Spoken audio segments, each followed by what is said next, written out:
नमस्कार दोस्तों, मोहित study IQ centre में आपका स्वागत है। आज हम मैथ पेडागोजी से संबंधित जो है महत्वपूर्ण 30 क्वेश्चंस देखेंगे जो सीटेट के जुलाई जो है मंथ में जो फर्स्ट वीक में एग्ज़ाम होगा इसके दृष्टि से इसको ध्यान में रख करके ये पेपर बनाया गया मैथ पेडागोजी का, जो सीटेट के लिए बहुत अहम रोल अदा करेगा ये पेपर। तो इस पेपर को अच्छे तरीके से देखिए, इसी तरीके के क्वेश्चंस आपको हूबहू पूछे जाएंगे। बहुत सिंपल पेपर आता है। 15 क्वेश्चन पेडागोजी से होता है, 15 क्वेश्चन कुछ मैथमेटिकल गणनाओं पे आधारित होता है। बहुत सिंपल होते हैं, बहुत सिंपल टॉपिक है, बाकायदा सिलेबस में टॉपिक दिया गया है। उसी टॉपिक पे ही मैंने आज का पेपर आपको दे रहा हूं, ठीक है।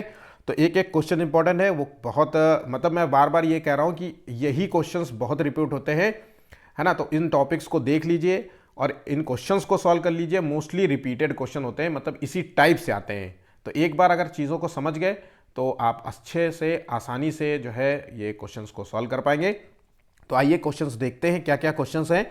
और वीडियो को शुरू करने से पहले प्लीज़ वीडियो को लाइक कर लीजिए और शेयर कीजिएगा। और अगर वीडियो को सब्सक्राइब नहीं, मतलब चैनल को सब्सक्राइब नहीं किया तो प्लीज़ चैनल को सब्सक्राइब कर लीजिए। आज का वीडियो का टारगेट है वह है 20 लाइक्स का।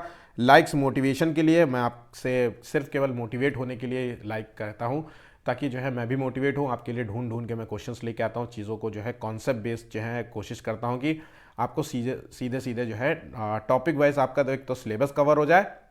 इन्हीं टॉपिक से मैं हमेशा आपको क्वेश्चंस देता रहूँगा। तो आइए शुरू करते हैं। पहला देखिए क्वेश्चन क्या है। देखिए एक थ्योरेटिकल क्वेश्चन, मतलब मैथमेटिकल क्वेश्चन है, और ये क्वेश्चन इतनी बार रिपीट हुआ है, बस अलग अलग तरीके से। तो कभी कुछ जो है कह देंगे कि एक वेज है, नॉन वेज यहाँ पे ऑप्शन दिया गया है। कभी कोई जो है गाड़ी चलाता है और एक कार चलाता है, दोनों चला लेते, इस तरीके से ऑप्शन ये क्वेश्चन आता है। अगर आपको ऐसा क्वेश्चन दिख जाए कि जानवरों का एक समूह जिसमें 530 ऐसे जानवर हैं जो मांसाहारी है और 35 जो है 90, मतलब 3590 ऐसे जानवर हैं जो शाकाहारी हैं, और इस तरीके से दोनों जानवर हैं, मतलब 9,05,950 जो है 95,000, माफ़ कीजिएगा, 95,950 जो है ऐसे जानवर है जो मांसाहारी भी हैं और शाकाहारी दोनों हैं। तो कुल कितने जानवर हैं? तो सीधा सीधा इसका आंसर है, आपको तीनों को जोड़ देना है। तीनों को जोड़ के आपका आंसर निकल आएगा। तो 530 और 3590 को अगर आप जोड़ेंगे तो ये बनेगा 4120, ठीक है। और उसके बाद जो है 95 जीरो, ठीक है। तो इसको भी जोड़ेंगे तो आपको 1,70,000 जो है कुल टोटल जानवर होंगे, ठीक है। आंसर हो गया ऑप्शन ए। यही कॉन्सेप्ट को दिमाग में बैठा लीजिए कि अगर आपसे क्वेश्चन पूछ ले कि एक ऐसे हैं, एक वेजिटेरियन है, एक व्यक्ति जो है केवल जो है वेज खाता है, और कुछ व्यक्ति जो है नॉनवेज खाते हैं, और इतने व्यक्ति जो है नॉनवेज और वेज दोनों खाते हैं, ठीक है। तो इसमें से आपको टोटल निकालने हैं, तो आपको इस तरीके से क्वेश्चन को सॉल्व करना होगा, ठीक है। चलिए नेक्स्ट क्वेश्चन देखिए। अगर आपको ये संख्या बेस पे आ जाए कि 1 से 31 तक की विषम संख्याओं का योग बताना है, योगफल बताना है, तो क्या होगा? तो देखिए, अगर आपसे पूछा जाए विषम संख्याओं का योग क्या होगा, तो इसका फॉर्मूला है n+1/2 का होल स्क्वायर। सिर्फ इतना है, आपको याद रखना है।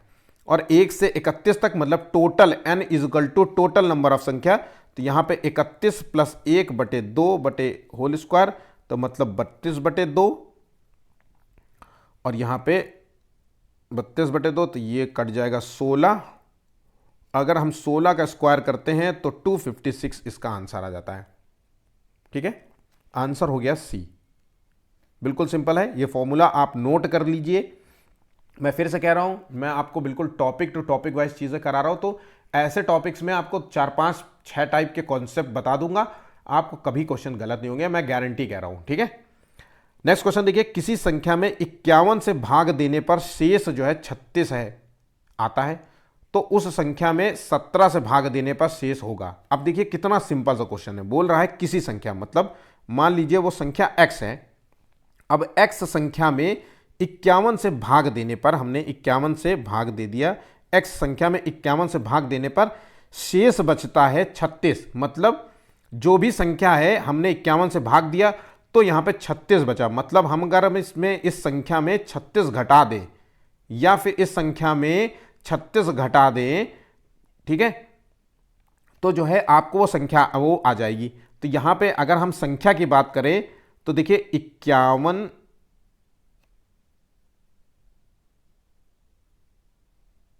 वो संख्या इतना बचता है, ठीक है।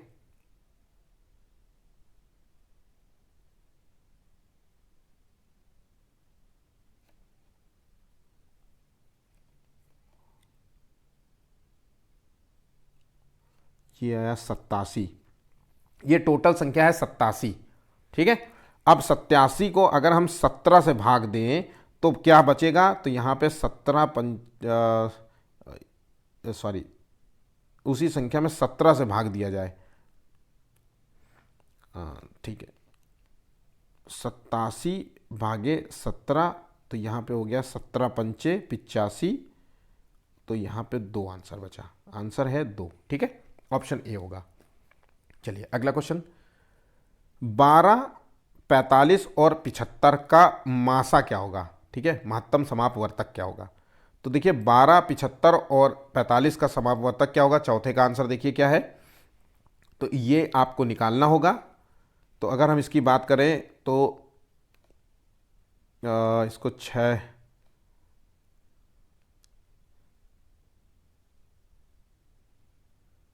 2 किससे निकाल दूं मैं इसको आंसर,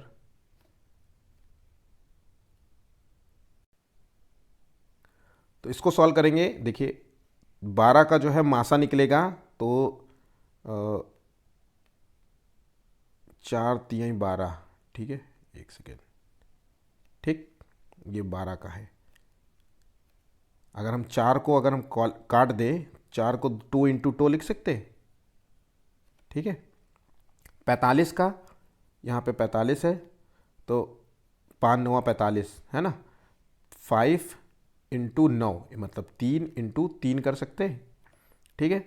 अब यहाँ 75 का देख सकते हैं, तब 15 पंचे 75, तो 5 यहाँ पे है और 15 पंचे 75 और 5 तिहाई 15 है ना, 5 तिहाई 15, यहाँ पे एक 5 हो जाएगा। तो देखा जाए तो यहाँ पे जो आंसर होगा वो है ऑप्शन 3, मतलब ऑप्शन डी, ठीक है। मासा निकाल लिया। जो तीनों में कॉमन संख्या है, जो तीनों में कॉमन संख्या आती है जब इनको तोड़ते हो आप, ठीक है, 12 को हमने तोड़ा, 4 तिहाई 12, तो 4 को भी हमने 2 इंटू 2 इंटू 3 में तोड़ लिया। 45 को नपना 45 है ना, तो 9 तो 3 इंटू 3 9 हो गया, और 45 5 हो गया, ठीक है। अगर 75 को बात है, 15 पूछ 75 होता है, तो 5 तो यहाँ आ गया, अब 15 5 तिहाई 15, 15 को तोड़ा तो 3 इंटू फिर 5, अब 5 को यहाँ मान लो कर लो, ठीक है। तो देखिए यहाँ पे कॉमन सिर्फ केवल यही 3 आ रहा है, यही होता है मासा। अगर हम लासा की बात करते हैं तो यहाँ सब आता था, 5 भी आता, 2 भी आता, यहाँ पे फिर 2 आता, फिर यहाँ पे 3 आता, फिर 3 आता, फिर 5 आता, ऐसे इसको निकाला जाता है। तो यहाँ पे चीज़ समझ गए, फिर उसका सब मल्टीप्लाई कर देते हैं तो ये लासा निकल जाता, बात समझ गए। चलिए नेक्स्ट क्वेश्चन देखते हैं। वास्तविक जिंदगी में गणित का संबंध बनाने के लिए और अंतर विषयों को विकसित करने के लिए निम्नलिखित में से किन मूल्यांकन योजनाओं का उपयोग किया जा सकता है। तो अगर आपको पूरे अपने जीवन में गणित से संबंध बनाना है तो आपको क्या करना पड़ेगा, क्षेत्रीय भ्रमण, मौखिक परीक्षा और ड्रिल कार्यपत्रक, मतलब जो है एग्जाम्स जो होते हैं ना उस तरीके से, है ना, ये ना कि यहाँ पे मौखिक जांच सूची से कोई लेना देना नहीं है, ठीक है, यहाँ पे सर्वेक्षण से कोई लेना देना नहीं है, परियोजना से कोई लेना देना नहीं है, तो यहाँ पे आंसर हो गया ऑप्शन ए। नेक्स्ट, निम्नलिखित में से किसने कहा है कि गणित वह विज्ञान है जिसमें आवश्यक निष्कर्ष निकाले जाते हैं। सिंपल सा याद कर लीजिएगा कि ये जो कथन है आवश्यक निष्कर्ष निकाले जाते हैं, ये बेंजामिन पेरिक ने दिया था, ये कथन 6 का जो है डी आंसर है। नेक्स्ट क्वेश्चन देखिए, एक किताब का मूल्य 52 रुपीज़ है, मतलब एक किताब की वैल्यू जो है 52 रुपया है, और एक दर्जन पेन का मूल्य 120 है, मतलब एक दर्जन मतलब 12, तो कह सकते हैं कि एक पेन का जो कीमत है वो है 10 रुपये। अब 2 किताबों का मूल्य, तो मतलब 52 रुपये की एक किताब है, तो यहाँ पे 2 किताबों का मूल्य, तो यहाँ पे बोल रहे हैं 4 5 दूने 10, 104 रुपये हो गया। और 1.5 दर्जन मतलब 12 6 18, 18 किताबों का मूल्य, 18 पेन का मूल्य क्या होगा, तो एक पेन का मूल्य 10 था, 18 की बात कर रहा है, तो यहाँ पे 180 हो गया। नोट कर लीजिए, 4 8 2 284 आंसर हो गया, ऑप्शन यहाँ पे सी होगा, ठीक है। चलिए अगला क्वेश्चन देखते हैं। निम्नलिखित में से कौन सा एक गणित शिक्षण में अभ्यास कार्य का महत्व नहीं है। तो जब आपको टीचर होमवर्क देता है तो उसका महत्व नहीं दर्शा रहा है यहाँ पे, तो होमवर्क इसलिए दिया जाता है कि आपको निरूपणता जो है प्राप्त करने के लिए, कि आप उसकी प्रैक्टिस करें घर में और उसमें अच्छे से जो है अच्छे से मतलब उस चीज़ को सीख जाएं, अच्छे से समझ जाएं। घर में एक बार अपने कॉन्सेप्ट को भी देख ले जा करके। आपको कुशलता प्राप्त करने के लिए मैथमेटिकल चीज़ों में जो है आप आसान हो जाए, आपके दिमाग में बैठ जाए वो गणनाएं चीज़ें। आप जब होमवर्क करते हैं, है ना, उस पर सोचते हैं, विचार करते हैं, तर्क करते हैं, आत्मविश्वास भी बढ़ता है। लेकिन व्यवसायिक कुशलता प्राप्त करने के लिए होमवर्क आपको नहीं दिया जाता। ऑप्शन यहाँ पे डी गलत हो जाता है। ठीक है, बहुत सिंपल क्वेश्चन था लेकिन बहुत कॉमन क्वेश्चन है, ये एग्जाम में बहुत बार पूछा गया है। चलिए आगे बढ़ते हैं अगले क्वेश्चन की ओर। गणित पाठ्य पुस्तक की सामग्री का विकास किस रूप में होना चाहिए? तो अगर हम गणित के सिलेबस की बात करें, अगर हम कोई बुक जो है बना रहे हैं तो उसका किस तरीके से होना चाहिए? तो यहाँ पे जो है अभ्यास रूप में होना चाहिए? नहीं, बिल्कुल भी नहीं। समस्याओं के रूप में होना चाहिए? आधुनिक गणित के रूप में होना चाहिए? यहाँ पे आंसर है तर्क संगत रूप में इसका विकास होना चाहिए। पाठ्य पुस्तक की सामग्री का विकास उसके तर्क संगत से होना चाहिए। ठीक है, नेक्स्ट क्वेश्चन देखिए, वर्तमान पाठ्यक्रम का दोष क्या है? तो आज के समय में जिस तरीके का सिलेबस और जिस तरीके की बुक्स जो है आती हैं उसका दोष क्या है आज के समय में देखा जाए तो ये एक तो सबसे ज़्यादा तो रटने वाली जो है पद्धति पे काम कर रही हैं। दूसरी है पुस्तकीय ज्ञान पर बल देती हैं, ज़्यादा से ज़्यादा किताबी कीड़ा वाला, है ना। बस किताब से बाहर अगर कोई भी चीज़ पूछ लो तो बच्चे नहीं बता पाते, बस किताब में जितना है उसी के इर्द गिर्द रहने की कोशिश करती है। तो ये इनका एक ड्रॉबैक है। विषयों में सह संबंध का अभाव है। ठीक है, एक दूसरे से इंटरलिंक नहीं कर पाते सब्जेक्ट्स, यहाँ पे टॉपिक्स भी नहीं कर पाते। लचीलेपन का अभाव है ना, हर बच्चे को ध्यान में रखा नहीं, क्योंकि भाई एक क्लास में समावेशी क्लासरूम होती है जहाँ पे मतलब हर टाइप का बच्चा होता है, तो इस चीज़ का इस तरीके का भी अभाव माना जाता है। तो यहाँ पे जो दोष है वो सभी हैं, आंसर हो गया ऑप्शन डी हो गया। ठीक है, नेक्स्ट क्वेश्चन देखिए, गणित के बेहतर होने के लिए एक व्यक्ति आवश्यकता है, तो मतलब क्या है? तो अगर हम गणित के बेहतर होने के लिए जो है क्या चीज़ें होनी चाहिए? तो गणनाओं की प्रवीणता, मतलब जो गणना है उसके बारे में बहुत अच्छे तरीके से समझ होनी चाहिए, या फिर अमूर्त रूप से। देखिए गणित कार्य करती है अमूर्त चिंतन पर। कई देखे बच्चे आपने देखा, अगर आप लोग एसएससी का एग्जाम दे रहे होंगे या कोई भी किसी तरीके का हायर थोड़ा एग्जाम दे रहे होंगे, तो आप देखिए जहां पे मैथ का यूज होता है, कई बच्चे इसलिए बहुत आसानी से पास हो जाते हैं क्योंकि उनको एग्जाम में पेन ही नहीं चलाना पड़ता, वो दिमाग में ही क्वेश्चन को सॉल्व कर लेते हैं और आंसर जो है लॉक कर देते हैं, टिक कर देते हैं। तो वही कह रहे हैं कि गणित में अमूर्त चिंतन का बहुत बड़ा रोल होता है। तो यहां पे अमूर्त चिंतन शब्द आ गया, बस समझ लो आंसर हो गया।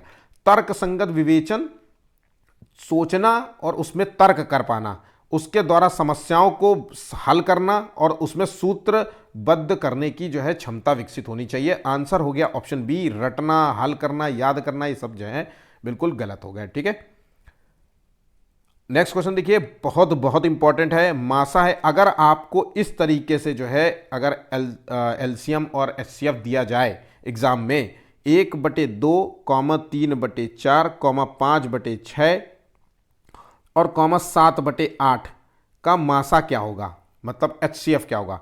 तो अगर इस तरीके से आपसे क्वेश्चन पूछा जाए तो बहुत आसानी से जो है चीज़ों को जो है सॉल्व कर पाएंगे। अगर आपसे मासा पूछ रहा है, नोट कर लीजिए जिन बच्चों को ये हार्ड लगता है, अगर मासा पूछ रहा है तो ऊपर की जो संख्या दी हुई है 1 3 5 7, इसका ऊपर वाली संख्या का मासा निकालना है, और नीचे वाली जो संख्या दी हुई है 2 4 6 8, इसका आपको लासा निकालना है। ठीक है, अगर यही चीज मासा ऊपर है तो ऊपर मासा होगा, अगर लासा यहां पे हो तो ऊपर लासा होगा, याद रखना।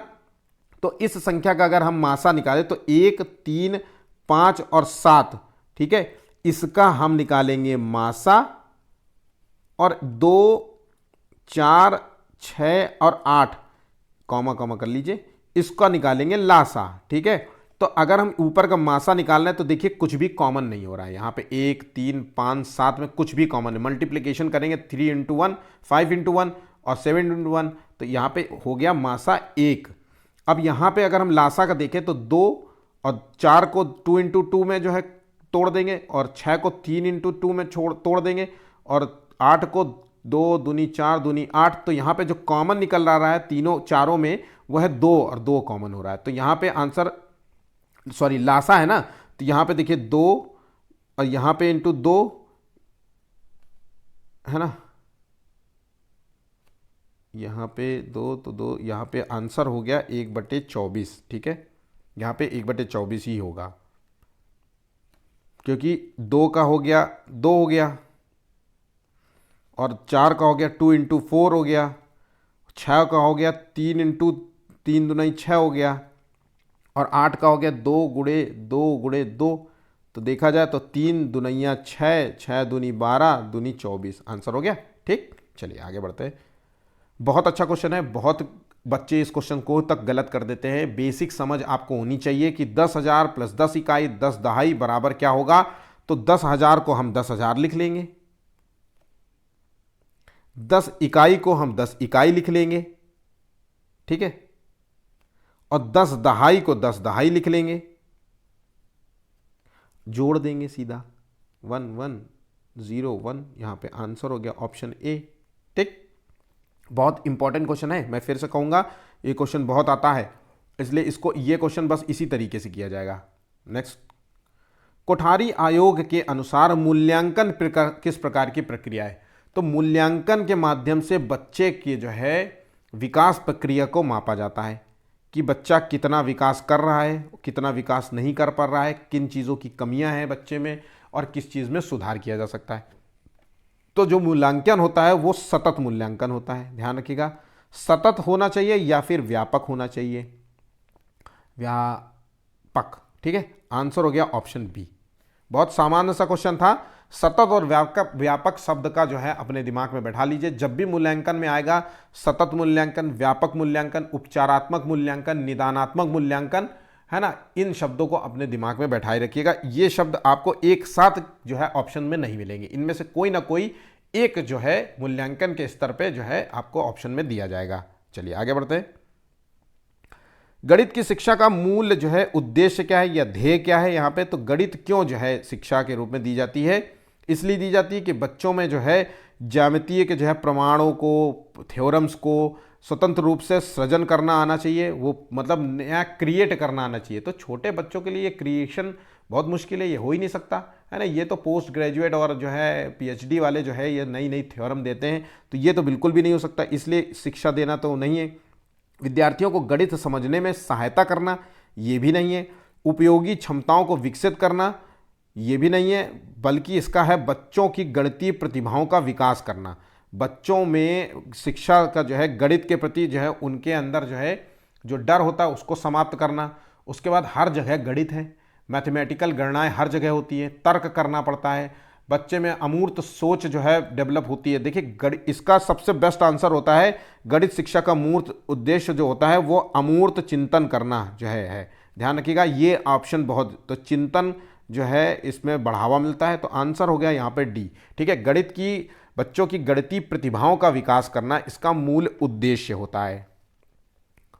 एक अच्छा गणितज्ञ होने के लिए क्या जरूरी है। तो आप एक बहुत अच्छे मैथ टीचर तब बन सकते हैं जब सभी अवधारणाओं को समझना, लागू करना और उनमें संबंध बनाना आपको आना चाहिए, या फिर सवालों के उत्तर देने की तकनीक में निपुणता होनी चाहिए। बच्चे ने क्वेश्चन पूछा और उसमें बहुत स्टाइलिश तरीके से जो है आपने उसके जो है क्वेश्चन का जवाब दिया, या सूत्रों को याद करना, तो याद करना वाला तो गलत है।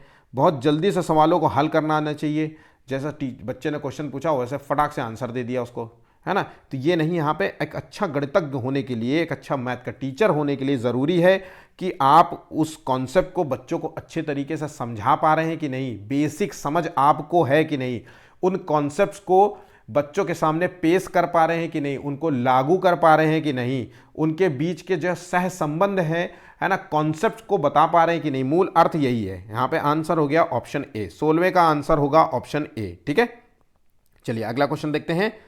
निम्नलिखित में से कौन से विकल्प में गणित की भाषा की झलक मिलती है। बहुत सामान्य सा क्वेश्चन लेकिन बहुत कॉमन और बहुत आया हुआ क्वेश्चन है। आपको देख के लगेगा कि क्वेश्चन तो बहुत सिंपल है, लेकिन बहुत बार पूछा गया है ऐसा क्वेश्चन। ठीक है, ऑप्शंस बदल दिए जाते हैं। तो गणित की समझ की जो है झलक मिलती है आपको, गणित की भाषा की जो है झलक मिलती है।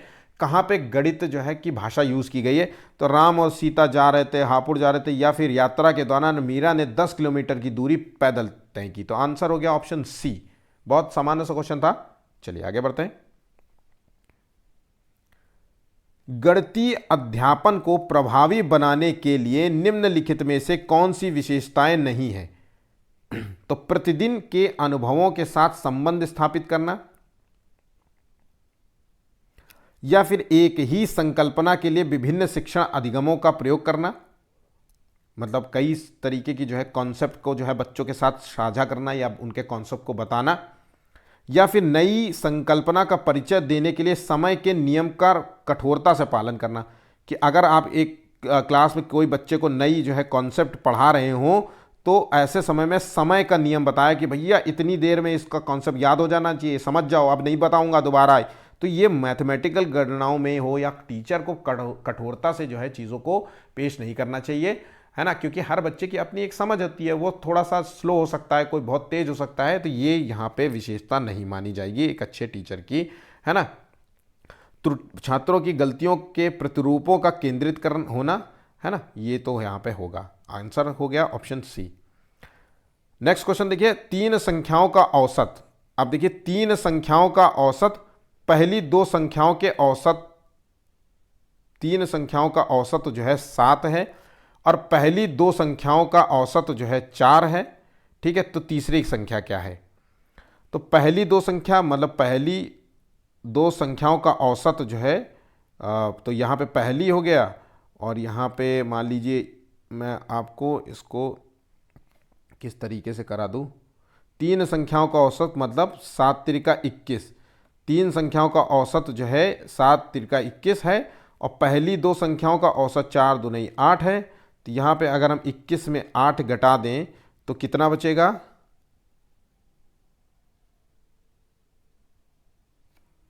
13।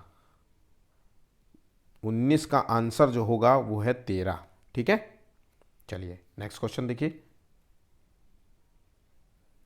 प्राथमिक स्तर पर शिक्षार्थियों के लिए व्यवहारिक उपकरणों का महत्व है क्योंकि ये बहुत सहायता करते हैं।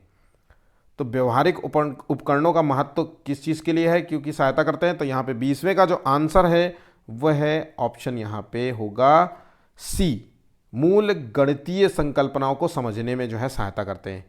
ना कि ये गति से बढ़ाने के लिए होते हैं, ना कि परीक्षा में बेहतर अंक पाने के लिए होती है, या फिर शब्दों में व्यक्त समस्याओं को हल करने के लिए होते हैं, बल्कि गणितीय संकल्पनाओं को समझने में आपको जो है मदद करते हैं, ठीक है। चलिए, अब व्यवहारिक उपकरणों का क्या मतलब होता है? जैसे दो फल ले लिए, फिर दो फल ले लिए, अब बच्चे से कहा जा रहा है कि इन दो फलों को काउंट करो, तो वो बच्चा एक, तो ऐसा शुरुआत में होता है ना, तो प्राथमिक स्तर की बात कर रहे हैं, तो ये बच्चा लिख देता है आंसर 4। तो ये इसी की बात हो रही। तो इससे गणितीय से है संकल्पनाओं को समझने में बच्चों को आसानी होती है। ऐसे आप बताओगे 2+2 कितना होता है, अक्सर टीचर शुरुआत में अगर बच्चों को पढ़ाते तो 1 लाइन खींच देते, तो फिर 2 हो गया, फिर यहाँ पे 2 हो गया, फिर काउंट करो 1 2 3 4, तो आंसर हो गया 4। इस तरीके से होता है ना। चलिए नेक्स्ट क्वेश्चन देखते हैं, निम्नलिखित में से क्या गणितीय तर्कणा का सूचक है? तो क्या चीज़ जो है गणितीय तर्कणा का सूचक है? 21वें का जो आंसर होगा ये है ऑप्शन जो है, देखिए यहाँ पे परिभाषा देने की क्षमता, ये बिल्कुल भी नहीं होना चाहिए। तर्क संगतता देने की क्षमता, तो यहाँ पे आंसर हो गया ऑप्शन बी। यहाँ पे निपुणता की क्षमता, परिकल्पना में निपुणता, या विभिन्न परिस्थितियों में सही सूत्रों को स्मरण याद करने वाला, रटना वाला, ये भी बिल्कुल गलत हो गया। तो आंसर हो गया ऑप्शन बी। ऑप्शन देख करके भी क्वेश्चंस को सॉल्व कर सकते हैं, ठीक है। बस आपको परिभाषा देना, सूत्र देना, सूत्रों को याद करना, है ना, ये तर्क संगतता देने की क्षमता गणितीय, ये तर्क से जो भी चीज़ आ रही है वो आंसर हो गया। बाकी रटना हो गया, ये सब चीज़ें ऑप्शन में आए तो तुरंत इनको काट दीजिए, ठीक है। 22वां क्वेश्चन है, देखिए दो संख्याएं, इनका जो है अनुपात दिया हुआ है और इनका लघुत्तम समापवर्त जो है 84 है। तो देखिए दो संख्याएं जिनका जो है अनुपात जो है, तो देखिए हमें पता है कि अगर मान लीजिए दो संख्या है, आप उदाहरण से देखिए समझिए एलसीएम कैसे निकालते हैं।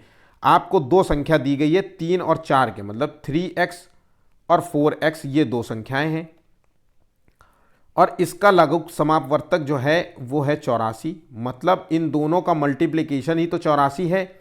तो 4 3 12, 12x तो 84,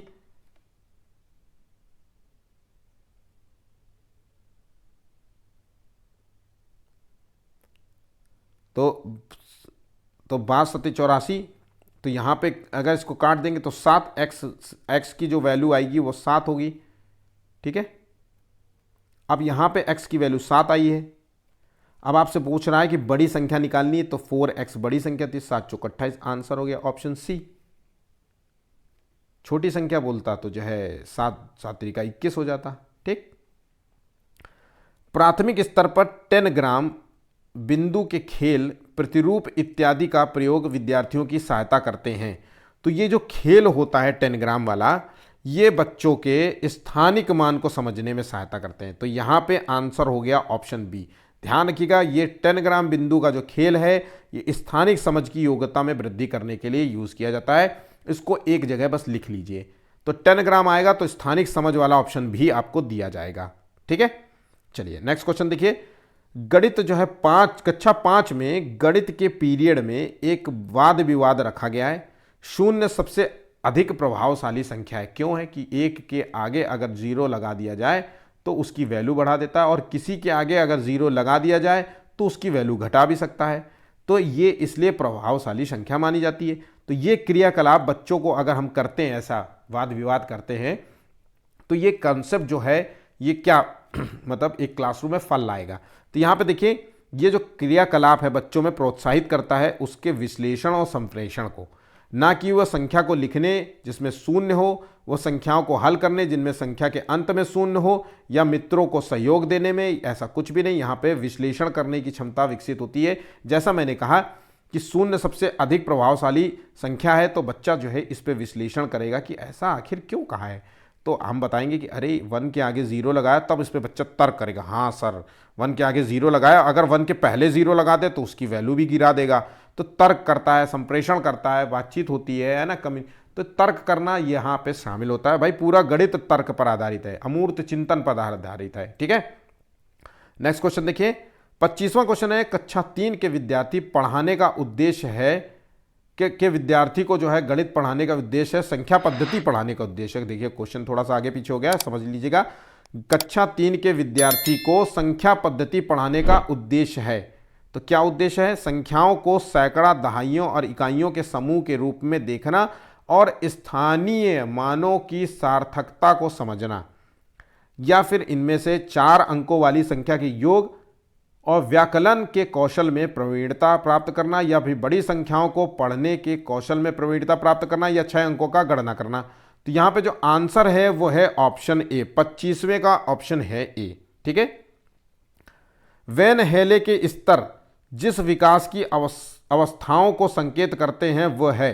तो वैन हेले जो है ये किस जो है अवस्थाओं का संकेत करते हैं? तो देखिए बहुत बहुत बहुत इंपॉर्टेंट क्वेश्चन है, और इस क्वेश्चन को तो आपको बहुत अच्छे से डिटेल में समझ लेना चाहिए। मैं बता देता हूं। तो वैन हेले ने जो थ्योरी दी थी वो है ज्यामितीय पर। इन्होंने ज्यामितीय सीखने, ज्योमेट्री सीखने के स्तर को समझने का मॉडल प्रस्तुत किया था, जो ये बताता है कि ज्यामिति जो है कैसे सीखते हैं और कितने आसानी से सीख सकते हैं। तो इसके तहत इन्होंने 5 अवस्थाओं को डिफाइन किया था। कितने? 5 अवस्थाओं को। और मान लीजिए हम 5 अवस्थाओं को अगर हम डिफाइन करें तो इसको लिखते हैं स्तर 0। हर चीज को बहुत अच्छे से समझ लीजिए। स्तर 0 जिसे हम कहेंगे विजुअलाइजेशन। हम एक एक स्तर को लिखते जाते हैं। विजुअलाइजेशन, ठीक है, विजुअल करना। तो इसमें क्या होता है, सिर्फ केवल बच्चा जो है फिगर देखता है, फिगर को देख के समझता है। जैसे मैंने मान लीजिए त्रिकोणमिति बना दी तो बच्चा ये जान जाएगा कि ये ट्राइंगल है।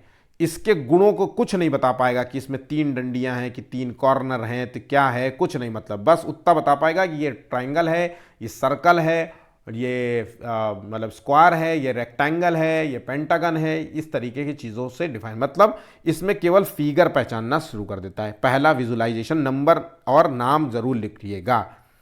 दूसरा स्तर जो आता है स्तर 1, ठीक है, वहां 0 से शुरू होता है, ध्यान रखिएगा। स्तर 1 को कहते हैं एनालिसिस। एनालिसिस जिसे कहते हैं विश्लेषण करना। तो इसमें क्या होता है, उसमें बच्चा फिगर जान गया, इसमें फिगर के गुणों को समझने लगता है, या फिर उस फिगर का विश्लेषण करने लगता है। जैसे विश्लेषण क्या? एक ट्राइंगल में 3 भुजाएं होती हैं, 3 कॉर्नर होते हैं, ठीक है। ये चीजें यहां पे समझ रहा है बच्चा, ठीक। अब आ जाते हैं स्तर 2 पे। एक हो गया था, अब स्तर 2। और स्तर 2 जो कहलाता है उसे कहते हैं इनफॉर्मल डिडक्शन। अब इनफॉर्मल डिडक्शन में क्या होता है, उन्हीं जो है फिगर के बारे में संबंध जो है जानने लगता है कि भैया ट्रायंगल कितने एंगल पे होना चाहिए, और दूसरे जो है इसमें 4 है, मतलब दो चीज़ों में समझने लगता है, गुणों के बीच में संबंध को समझने लगता है, ठीक है, एक दूसरे के कॉन्सेप्ट को समझने लगता है। अब स्तर जो है 4 हो गया, 3 हो गया, अब चौथा आ जाता है स्तर। तो उधर था, हमने कहा इनफॉर्मल है, तो इधर हो गया फॉर्मल, फॉर्मल डिडक्शन इसका नाम देंगे। और इसमें फॉर्मल डिडक्शन में क्या होता है, स्तर 4 में और स्तर 3 में, सॉरी वहाँ पे 2 था ना, तो स्तर 3 में क्या होता है फॉर्मल में, इसमें नियमों को समझना, उसमें तर्क कर पाता है बच्चा। इसमें क्या है, इसमें नियम समझने लगता है, उसमें नियम समझने के साथ साथ उन नियमों के बारे में तर्क करने लगता है ना। यहाँ पे समझ गए। अब आ जाते हैं आखिरी स्तर, जो कि 5वां स्तर है, जिसका नाम है स्तर 4, क्योंकि 0 से शुरू हुआ था। अब इसको कहते हैं रिगोर, रिगोर इसको यही बोलेंगे मेरे ख्याल से, इसको कहते हैं कठोरता, ठीक है, रिजिड फॉर्म होता है। इसमें क्या है, बच्चा यहाँ तक आते आते चीज़ों को, ज्यामिति को अमूर्त रूप से सोचने लगता है, चिंतन करना लगता है, अमूर्त रूप से ज्यामिति गणनाओं को समझने लगता है। यहाँ पे समझ गए होंगे।